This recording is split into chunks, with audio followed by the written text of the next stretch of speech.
Você já acordou no meio da madrugada com aquela sensação estranha de que algo estava te observando? Com o coração acelerado, a respiração pesada, e uma escuridão no quarto que parecia ter peso. Parecia ter forma? Você olha ao redor, não vê nada, mas a sensação não vai embora. Agora me responde com honestidade. Onde estava o seu celular naquele momento? Do seu lado, embaixo do travesseiro, na mesinha de cabeceira, bem pertinho do seu rosto. O que vou revelar aqui esta noite vai mudar para sempre a forma como você enxerga esse aparelho que você carrega no bolso. Dorme do lado. Leva ao banheiro. Consulta antes mesmo de falar com Deus pela manhã, porque durante anos eu usei exatamente esse dispositivo como uma arma espiritual contra pessoas como você, crentes, obreiros, pastores, mães de oração. Eu sabia onde vocês eram mais vulneráveis. E o celular era a porta de entrada perfeita. Meu nome não importa agora.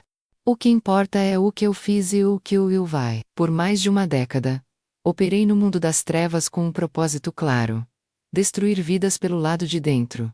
Não com violência, com algo muito mais sutil, com acesso. E nunca, em nenhum momento da minha atuação nas trevas, encontrei uma ferramenta tão eficiente, tão discreta e tão devastadora quanto o celular nas mãos de um cristão descuidado. Hoje eu estou do outro lado, livre, transformada, e com uma missão que não me deixa calar.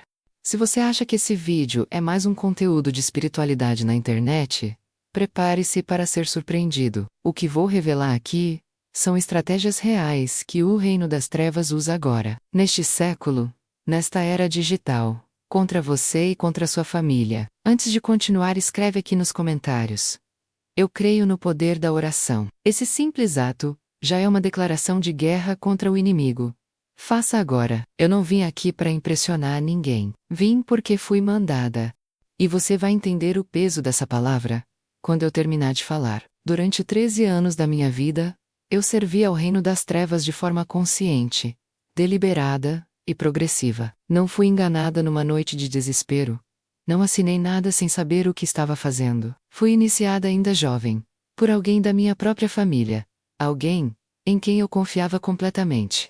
E o que começou como uma promessa de proteção e poder se tornou uma prisão sem grades visíveis, mas com correntes absolutamente reais. Aprendi desde cedo que o mundo espiritual não é metáfora, não é simbolismo, não é alegoria religiosa, é uma realidade paralela que opera com regras, hierarquias, estratégias e alvos definidos. E os alvos prioritários, me ensinaram logo no início, são sempre os que oram, os que o jojuem, os que têm unção.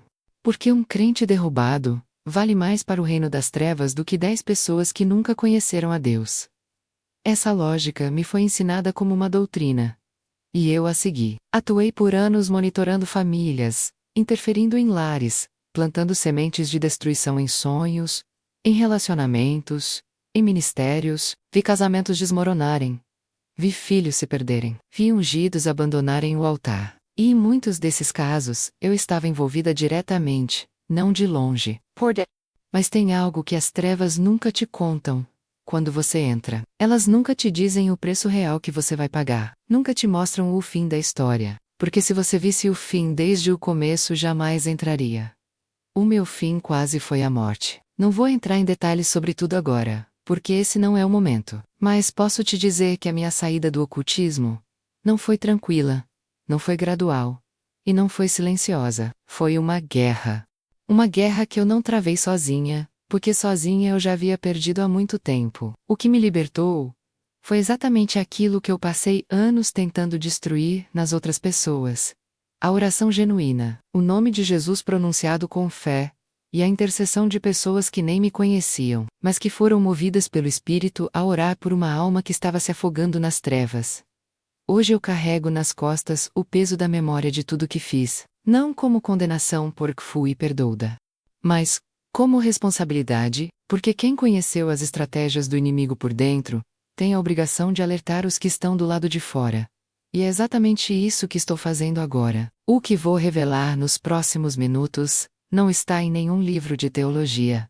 Não foi ensinado em seminário. É conhecimento que vem de dentro do sistema que tenta destruir você todos os dias. E o capítulo que vem agora é o mais importante que você vai ouvir sobre a sua rotina espiritual nos últimos tempos. Presta atenção, porque o inimigo certamente está prestando. Deixa eu te contar como tudo começou a mudar dentro da minha própria percepção sobre o celular como arma espiritual. Porque não foi algo que aconteceu de uma vez. Foi uma descoberta gradual, construída ao longo de anos de observação do tentativas, de erros e de acertos dentro das trevas. E quando o entendimento chegou por completo, mudou absolutamente tudo na forma como operávamos. No início da minha atuação, usávamos métodos antigos. Rituais noturnos, objetos físicos enterrados em frente às casas, pós espalhados em encruzilhadas, trabalhos feitos com fotos impressas. Esses métodos funcionavam, mas tinham limitações sérias. Dependiam de proximidade física, dependiam de acesso ao ambiente da pessoa, dependiam de tempo e de recursos, e podiam ser quebrados com relativa facilidade por alguém que conhecesse os sinais e soubesse como agir. Mas quando os smartphones se tornaram parte inseparável da vida das pessoas, algo mudou dentro das trevas também. Começamos a perceber que não precisávamos mais nos aproximar fisicamente de ninguém. A pessoa carregava a porta de entrada com ela para todo lugar. Foi durante uma reunião com outros, que atuavam como eu, que ouvi pela primeira vez uma frase, que ficou gravada na minha memória para sempre. Uma mulher mais velha, com décadas de atuação nas trevas, olhou para o grupo e disse, com uma calma assustadora: o crente hoje nos entrega o acesso de mão beijada todas as noites. Ele deita, coloca o portal do lado da cabeça e dorme. Nós só precisamos entrar. O portal que ela chamava era o celular. Naquele momento eu não entendi completamente o que ela queria dizer, mas nos meses seguintes, comecei a observar com atenção diferente. Comecei a notar padrões. Comecei a perceber que pessoas específicas, pessoas que eram fortes espiritualmente durante o dia, se tornavam vulneráveis durante a noite, de uma forma que não conseguíamos explicar, apenas pelos métodos tradicionais. E quando passamos a cruzar essas observações com os hábitos dessas pessoas, a resposta aparecia sempre no mesmo lugar.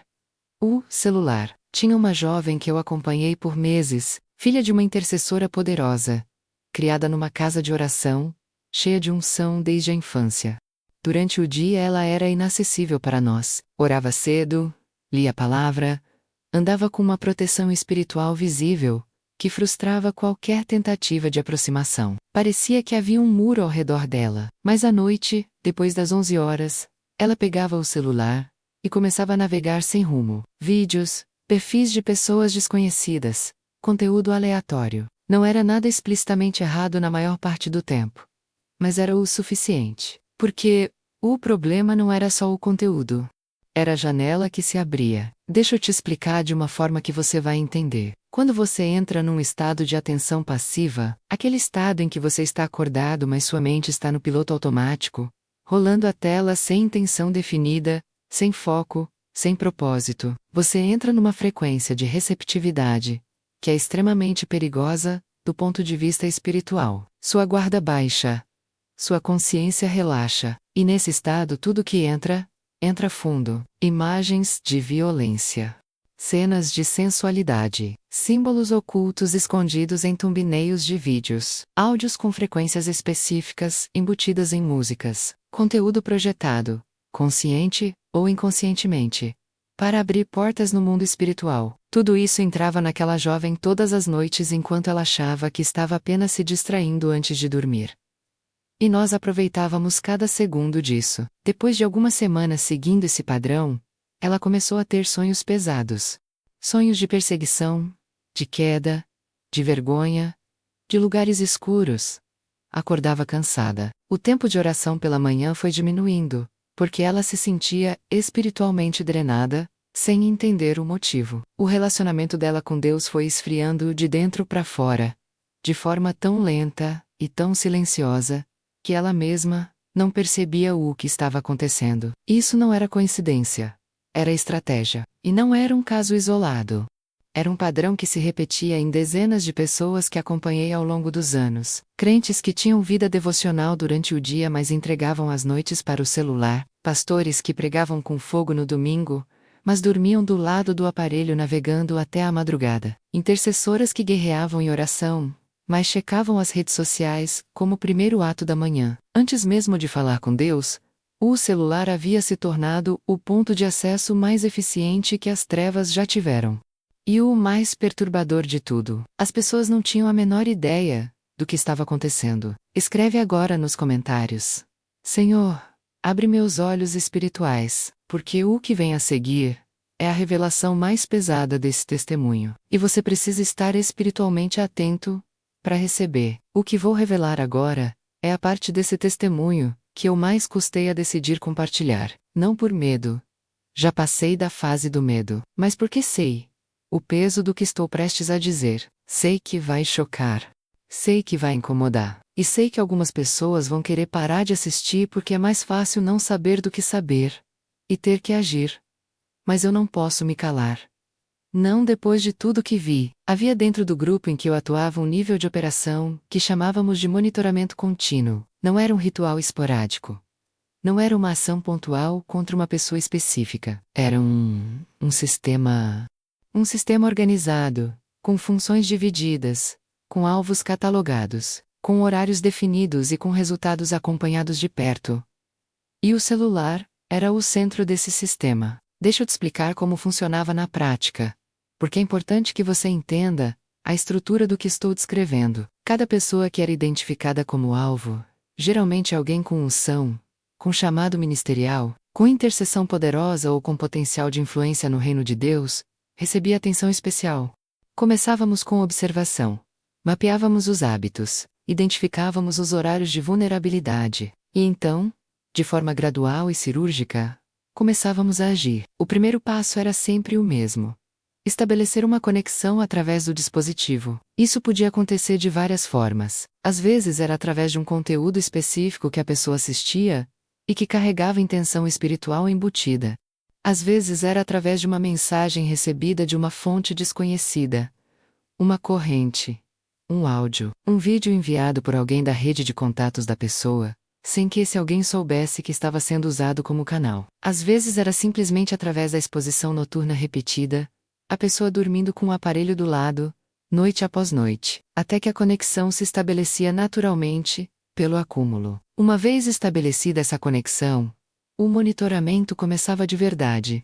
E aqui é onde eu preciso que você preste atenção máxima. Não estou falando de acesso a senhas ou de invasão tecnológica. Estou falando de algo muito mais profundo e muito mais assustador do que qualquer hacker poderia fazer. Estou falando de acesso espiritual, de uma presença que se instala no campo de influência da pessoa, através daquele dispositivo, e passa a operar de dentro para fora.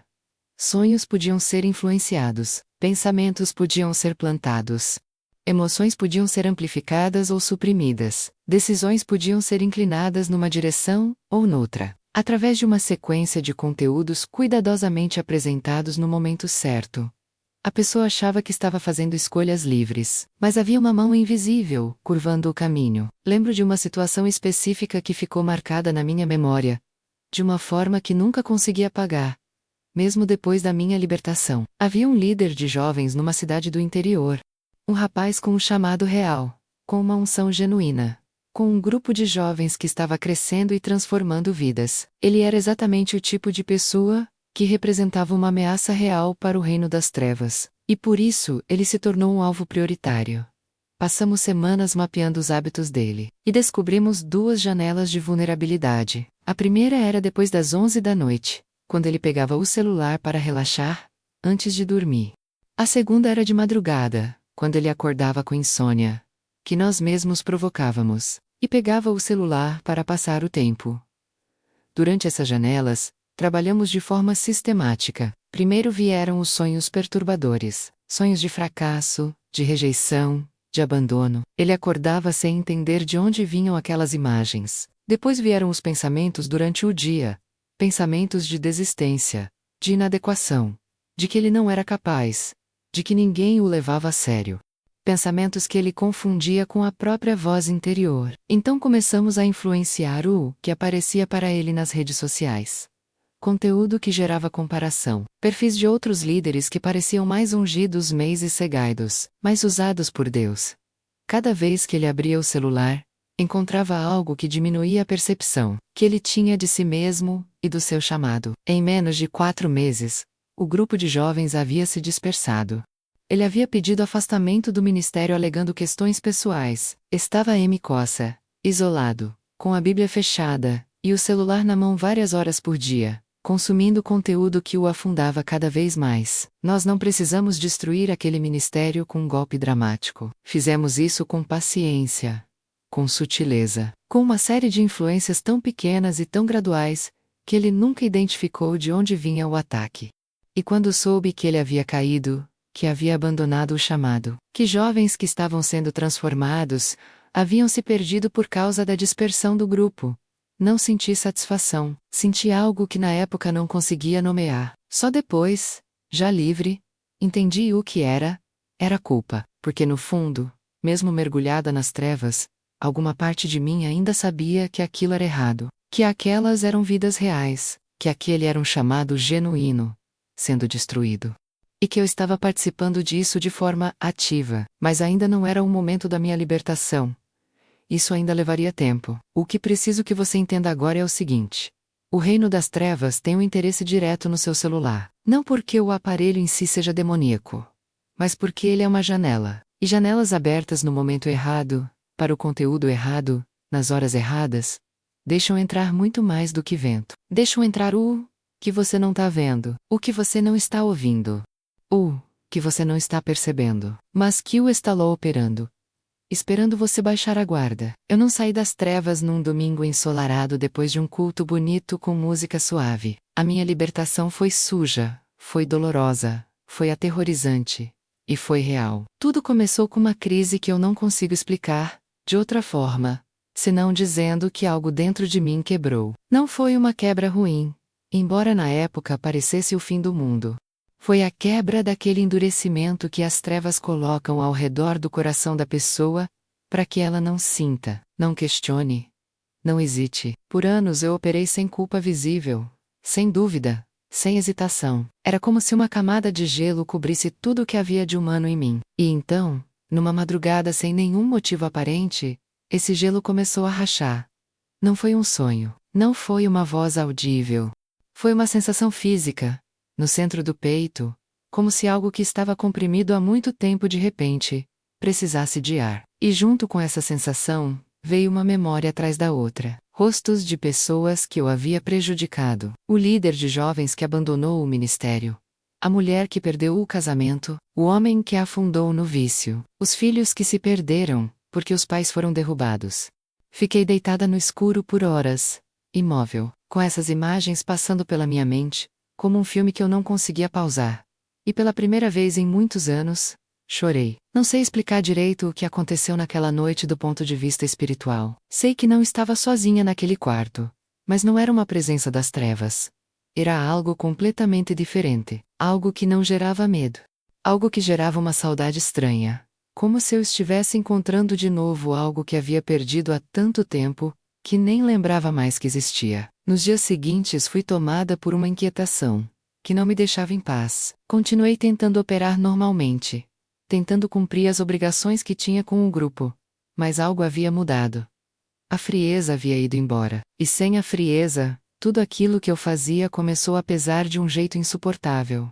Foi numa tarde comum que tudo virou de cabeça para baixo. Estava num transporte público quando uma senhora sentou do meu lado, idosa, simplesmente vestida, com uma Bíblia no colo. Ela não me olhou com estranheza. Não fez nenhum gesto dramático. Só se virou para mim depois de alguns minutos em silêncio e disse, com uma calma que não tinha explicação humana: "Filha, ele está esperando você. Você já sofreu o suficiente." Ela não sabia nada sobre mim, não tínhamos nos visto antes. Não havia como ela saber o que eu era, o que eu fazia, o que estava acontecendo dentro de mim naqueles dias. Eu congelei. Ela abriu a Bíblia, leu um versículo em voz baixa, fechou o livro, sorriu e desceu na próxima parada. Eu fiquei olhando pela janela do ônibus com o coração disparado e os olhos cheios de lágrimas, tentando entender o que havia acabado de acontecer. Naquela noite, busquei uma igreja pela primeira vez em mais de uma década. No entry. Fiquei do lado de fora por quase meia hora, ouvindo o som do louvor vindo de dentro. E algo naquele som, algo que eu não consigo descrever com palavras, foi dissolvendo camada por camada de tudo que as trevas haviam construído ao redor de mim. Entrei. O processo de libertação que se seguiu não foi simples, nem rápido. Foram semanas de batalha espiritual intensa, de noites difíceis, de confrontos com tudo que eu havia construído e com tudo que havia me construído. Precisei de intercessão, de acompanhamento pastoral, de pessoas que orassem por mim, sem me julgar. Mas aconteceu. E no meio de tudo isso, uma das primeiras orientações práticas que recebi foi sobre o celular. Pode parecer pequeno, diante da grandeza de tudo que estava acontecendo. Mas não foi pequeno, foi um dos passos mais significativos da minha reconstrução espiritual. Apaguei todos os contatos ligados ao passado nas trevas. Desinstalei aplicativos que abriam portas. Parei de dormir com o aparelho do lado. Estabeleci horários, comecei a manhã com oração, antes de tocar na tela. Terminei a noite com louvor, antes de fechar os olhos. E a diferença foi imediata. Os sonhos mudaram. A paz voltou. A clareza mental que eu havia perdido há anos retornou de forma gradual, mas consistente. Minha sensibilidade espiritual, que antes era usada para o mal, começou a ser calibrada para o reino de Deus. E cada pequena vitória nessa área me dava força para continuar avançando nas áreas maiores. Você que está assistindo agora precisa entender que o que aconteceu comigo pode acontecer com você também. Não a queda, mas a transformação. Não importa onde você está hoje. Não importa o que você fez ou deixou de fazer. Não importa há quanto tempo sua vida espiritual está estagnada, ou quanto tempo você está dormindo com o celular do lado, sem perceber as consequências. A mesma graça que me alcançou numa madrugada solitária, a mesma presença que entrou no meu quarto sem ser chamada, e ficou até eu me render, essa presença está disponível para você agora. Compartilhe esse vídeo com alguém que você sabe que precisa ouvir isso. Pode ser aquele amigo que está afastado de Deus. Pode ser aquele familiar que está travado espiritualmente sem entender o motivo. Pode ser você mesmo precisando de alguém que te encaminhe essa mensagem, como um recado direto do céu. Não segura isso só para você. Agora quero sair do testemunho por alguns minutos e falar diretamente com você sobre o que tudo isso significa para sua vida hoje. Porque testemunho sem aplicação é emoção sem transformação. E eu não vim aqui para te emocionar. Vim para te equipar. Tudo o que eu descrevi até aqui não é história do passado. Está acontecendo agora, nesta noite. Enquanto você assiste a esse vídeo, e as estratégias que o reino das trevas usa através do celular evoluíram.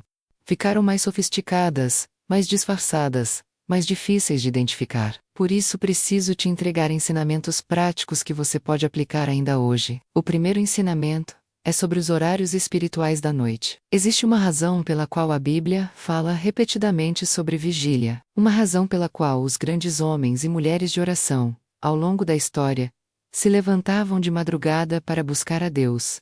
Não é tradição religiosa, é estratégia espiritual. Porque o período entre meia-noite e as 3 da manhã é o horário de maior atividade no reino espiritual, tanto para o bem quanto para o mal. Quando você está acordado nesse horário com o celular na mão, consumindo conteúdo aleatório, você está espiritualmente exposto no momento de maior vulnerabilidade possível. É como deixar a porta da sua casa aberta no horário em que mais ladrões circulam pela rua. Você não está sendo atacado porque é especial no sentido negativo. Está sendo atacado porque está disponível. Os que usam esse horário para orar constroem muros. Os que usam esse horário para rolar a tela derrubam muros. O segundo ensinamento é sobre o que entra pelos olhos. Jesus não falou sobre os olhos como porta espiritual por acidente. Ele disse que o olho é a candeia do corpo, que o que entra pelos olhos ilumina ou escurece tudo por dentro. Na época de Jesus não havia celular, mas o princípio é eterno. O que você escolhe ver determina o que habita dentro de você. Hoje o celular coloca diante dos seus olhos em média Várias horas de conteúdo por dia. Pensa no que você viu na última semana. Pensa nas imagens, nos vídeos, nas discussões, nos conteúdos que consumiu. Agora me responde honestamente. O que entrou pelos seus olhos? Essa semana alimentou o seu espírito? Ou enfraqueceu ele? Não estou falando só de pornografia ou de ocultismo declarado. Estou falando de conteúdo que gera inveja, que alimenta a amargura, que instila medo, que promove comparação, que normaliza o pecado de forma sutil e bem embalada. Esse tipo de conteúdo não parece perigoso, mas age exatamente como um veneno de ação lenta. Você não sente nada na hora, mas com o tempo, a dose acumulada faz estrago. O terceiro ensinamento é sobre o celular, como altar invertido. Na tradição bíblica, o altar é o lugar de encontro entre o homem e Deus.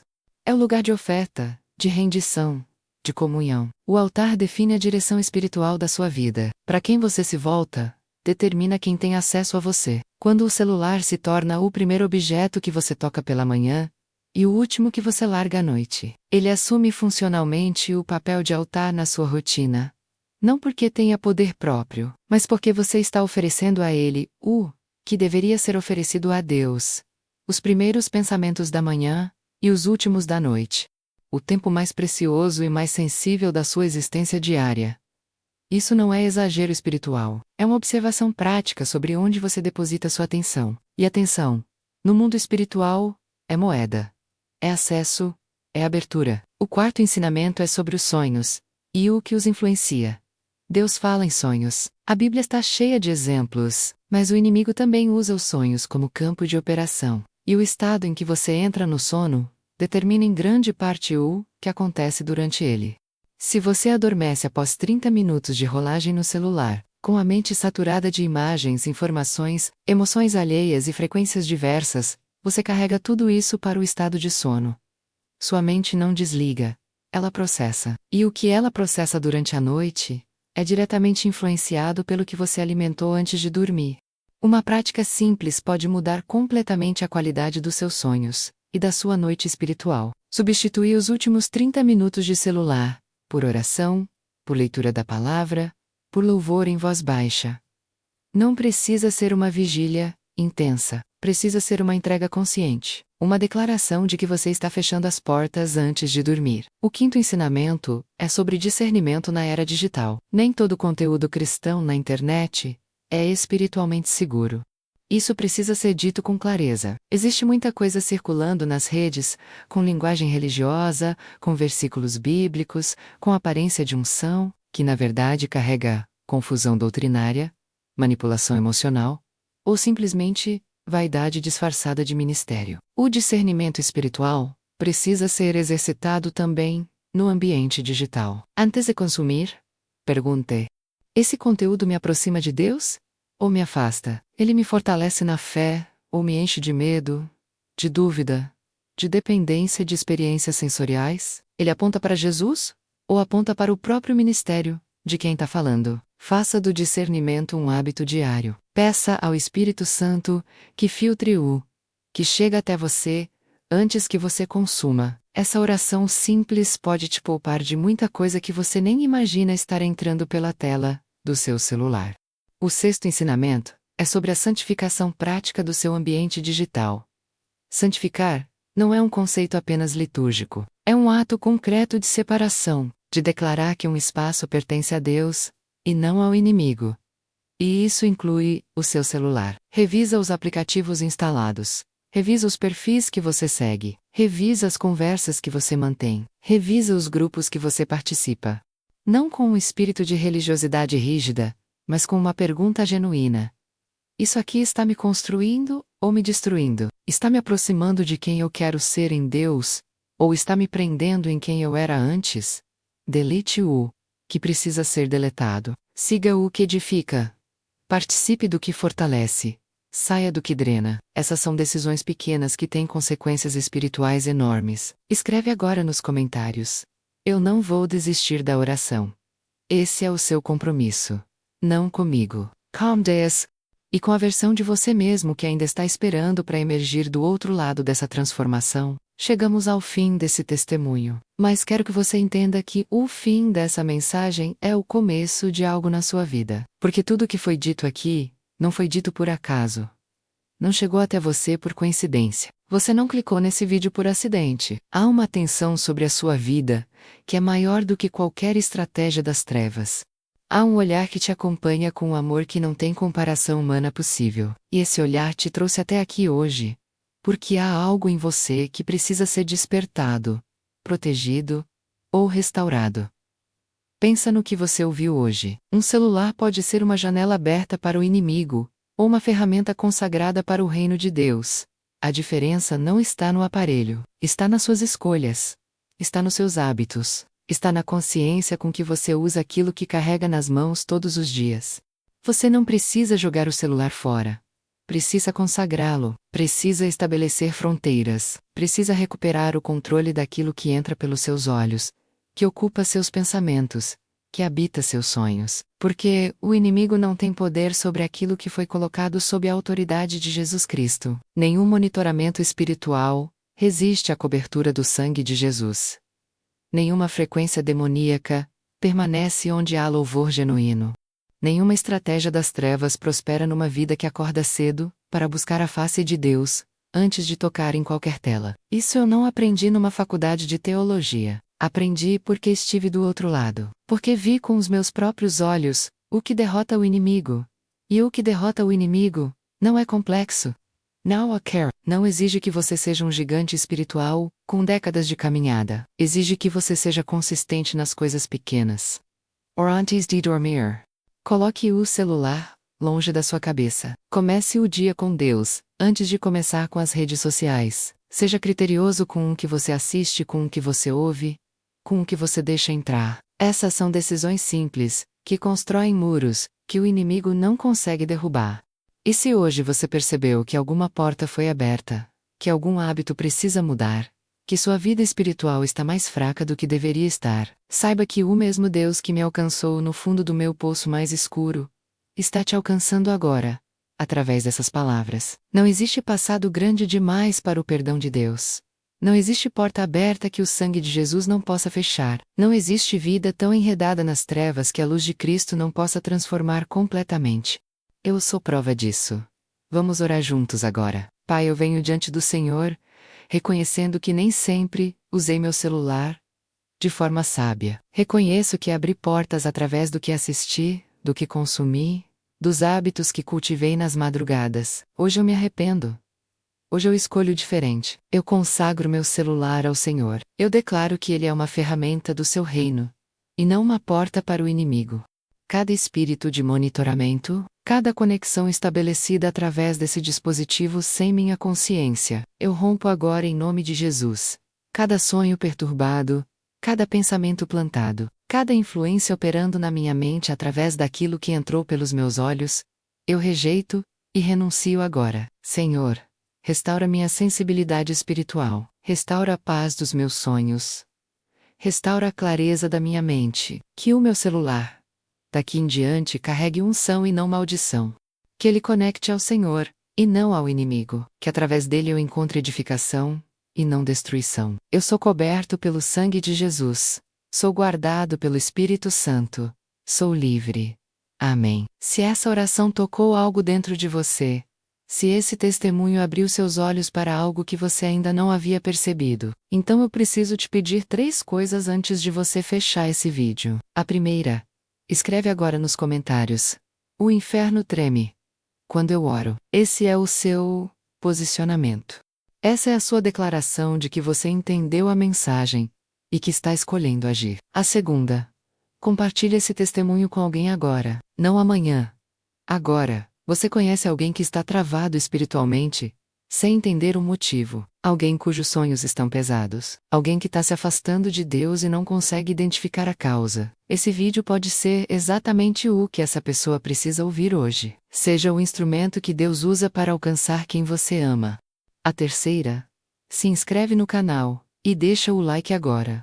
Não por mim, mas porque cada pessoa que esse conteúdo alcança é uma vida que pode ser protegida restaurada e despertada. E você faz parte disso quando ajuda essa mensagem a chegar mais longe. Eu fui usada pelas trevas por mais de uma década para destruir vidas, através de estratégias que a maioria das pessoas nunca veria. Hoje sou usada pela luz para revelar essas mesmas estratégias e equipar os que creem. Seu celular não é neutro, mas a partir de hoje, ele é consagrado. Cuide do que entra pelos seus olhos. Proteja as horas da sua madrugada. Comece e termine seus dias com Deus. E nunca, jamais, subestime o poder da oração de um crente que decidiu que não vai mais dormir com o inimigo do lado da cabeça.